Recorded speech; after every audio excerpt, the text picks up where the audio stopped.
Welcome to our channel. My name is Nick, your drag fesser. I'm Robert, your drag apprentice. And this is Drag-Cademy. Make sure to like, leave a comment down below, subscribe, and click the notification bell so you don't miss out on a single episode.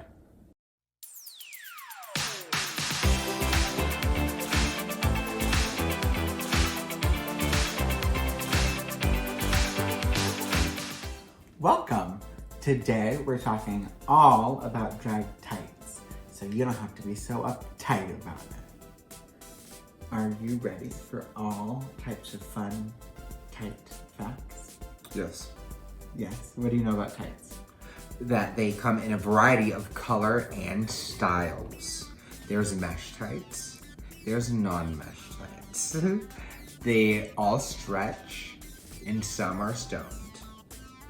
That's what I know. Oh! Yes, that's what I know. Good job. Thank you. You're welcome.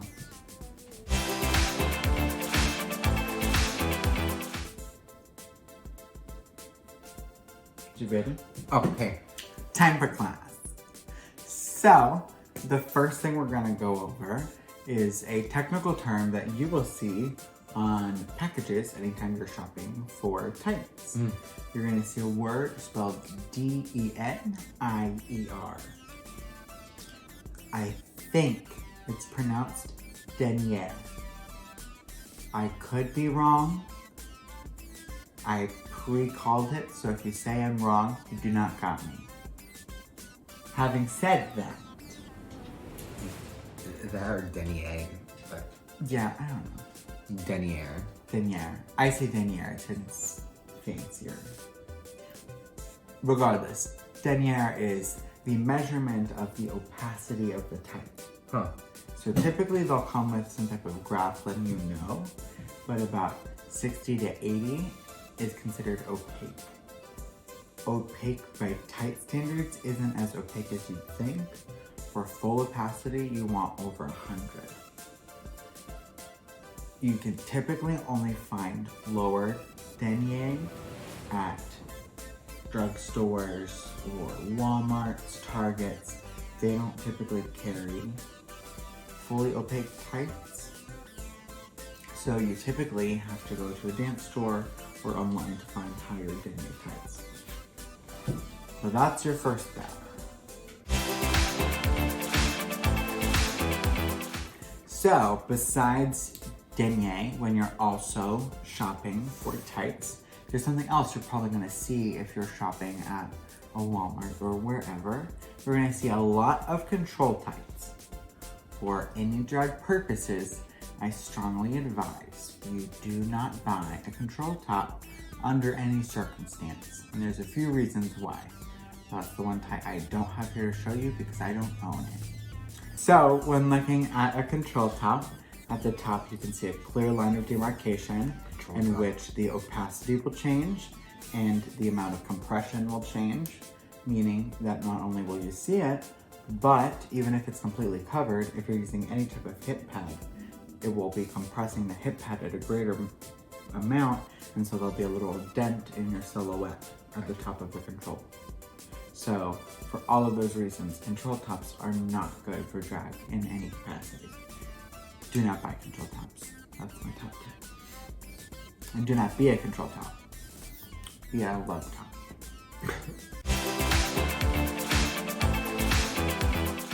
So let's say now you're going to shop for tights and you decide to go to a dance store. I'm going to show you or tell you a little bit about dance tights and then a possible alternative that you might not think of. So this here is a typical dance tight. The brand is Body Wrappers.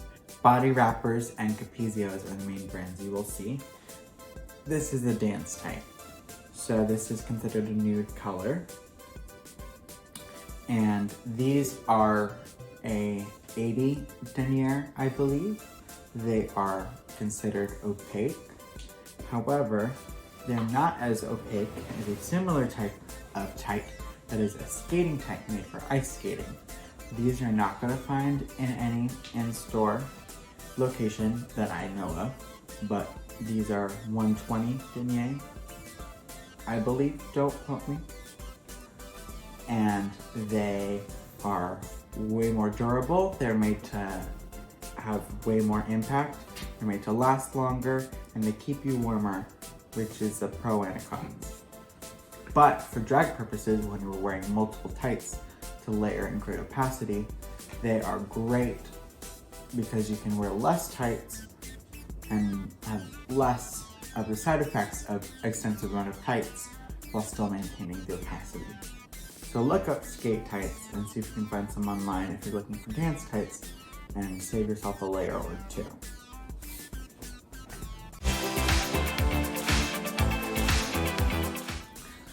So there's one other type of tight that you might be considering, and something I also advise, which is having a fishnet.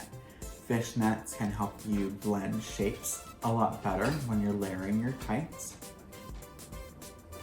Fishnets can help blend shapes when you're layering your tights, but you have to get the right type of fishnet.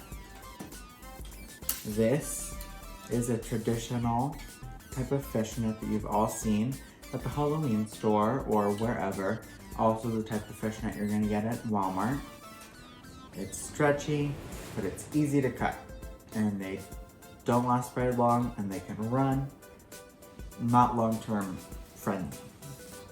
This is a bungled professional fishnet. These are about $30, so they're definitely way more expensive, but they have a pad for the foot on the bottom, and they're woven, so that way it's not just single strands threaded together. And so these are going to take a lot more beating, and even if one breaks, it's not going to spread into a bigger hole in the way that it can on a fishnet. So these are the kind that are going to be able to create enough compression to actually smooth out your hips because of how many threads are in the weft to make sure, or the weave of the fishnet. Does that make sense? Yep. Yeah. And you talked about rhinestone tights. Typically, it is a professional fishnet with rhinestones glued onto the cross sections. And what kind of glue is used to? E6000. Gotcha.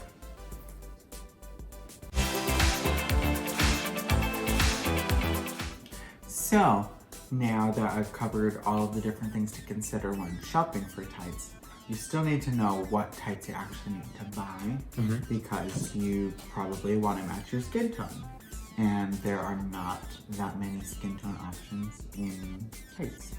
So, to compensate, you mix your colors specifically in the way that painters mix their colors. Color matching. Exactly. To create the perfect shade for you. So, if you look at these are the skate tights I mentioned. These have more of a gray tone to them, which means they're going to lead themselves more to a cool toned skin tone. So if you have a cool tone, skate tights are good because they're more gray toned. These body wrappers are way more warm toned. These are also considered a nude shade, but you can tell one is more cool toned and one is more, oh my goodness. No. One is more cool toned and one is more warm toned. That was my question, by the way. You answered it. Oh, gotcha. This is probably considered a suntan tight. And you can see this also has a distinct difference from these. So while the darkness doesn't really change in these, the undertones change drastically. So you want to make sure to pay attention to your undertone. Now you can create a wider variety of shades than just these three tones by supplementing something like a pink or a white or something that I don't have, like a black. And for black, you typically want that to be the base because it's still going to show through. And for some people, even if you have a white skin tone, people start with black as a way to make the leg even and cancel out the aesthetic or the look of your leg hair. If your leg hair is dark, the black will match it, and then at least it'll be even, so then you can build off of that. But that's gonna take more tights, more layers, more toe pinching, and less comfort. So you don't have to do that, but you can, primarily if you need to match your skin tone. Because I have more of a pink tone, mix white, pink, and then tan, typically also with the professional fishnet, which also can affect the shade, but that one obviously shows a lot of color under, so I like to put that on top of a white with a nude or pink underneath to build my lighter, fair, more pink toned skin tone. That's gonna look way more accurate to my skin tone than any of these, which obviously do not match, but are what are sold as a type for a white skin tone. Does that make sense? What type of tights do you think you would wear for your own skin tone? Well, I have to mix. I'd need, I have dark hair, so I probably need a black one. And then a couple nudes and probably a white and a pink one. So I'd say you wouldn't need white. I would start with the black. Definitely then a mix of nudes, and I might do a pink. But I think you're on the right track. Just take out the white, because that'll make it too pink. Sure. Yeah. But the black will help sort of darken that base to help these nudes not brighten you up too much and sort of keep your exact tone, because it has a lot of coolness to it as well. So there's warm and cool depending on which part of the face you look at. So you can go either way, but I believe that would definitely be the best color combination for you. So good job. Thank you. You're welcome. And for the final piece of information that I'll leave you with, tights also have different type of toes that you should be aware of. So most tights that drag queens work with are just a solid toe like this. And then they also have footless tights, or tights that are convertible, which look like this.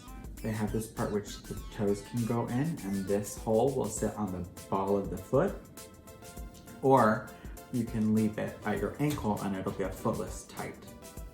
These are good if you want to allow your feet to escape, either if you're wearing a strappy heel and you want to show your toes, or if you want to free your toes from all of the painful constriction.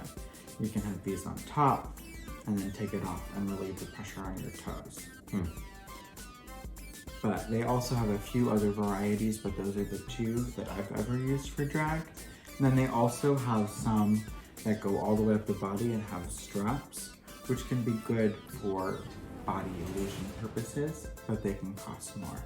So if you can build your set with the full body ones, awesome, and you can do a bit more, but the color building and the layering is gonna be way more uncomfortable having that go all the way up. So it's pretty good to have these, which will just go up to your waist. One final tip is, unless you're wearing a corset that these are on top of, these bands will pinch a lot. And it can get very painful if you have a lot up against your skin. So if you're someone who, in whatever you're doing, have to wear tights directly on your skin, you have to wear multiple, you can, as long as you don't go all the way to the bottom, have slits in the waistband, and it will relieve the pressure to make it a little bit more comfortable. So that is all for today about drag tights. Drag tights! Do you feel like you learned something today? I did, thank you. Good! Next week, we will see you for another exciting topic. And that's it. Bye!